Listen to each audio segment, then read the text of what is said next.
sana evde. Ne var uğraştırmaksın ustası benim. Her şey istediği Bu.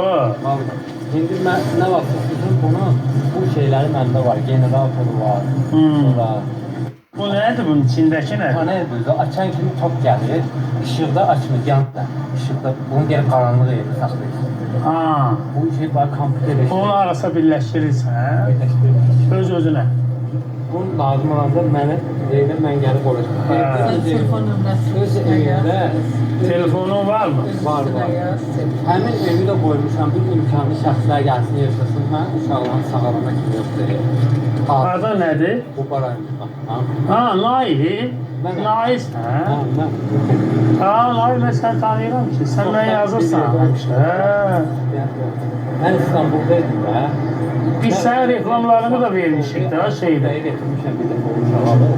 Bir dəfə görüşmək istedim Ayasofya'da. Hə. Şey olub, uşaq pis olub gələ bilmədim. Neçə telefonun? Ne verdi? 580. 36 68. Neçə? 36 68. O gün önceden bak şeyi yandı. Hə, məndə var. Bu vaxtdan. Biz sənin reklamını vermişik. Hə. Hə. Turalda vermişik. Hə. Hə, hə, hə, hə. Hər qədər gəlib bu uşaqlar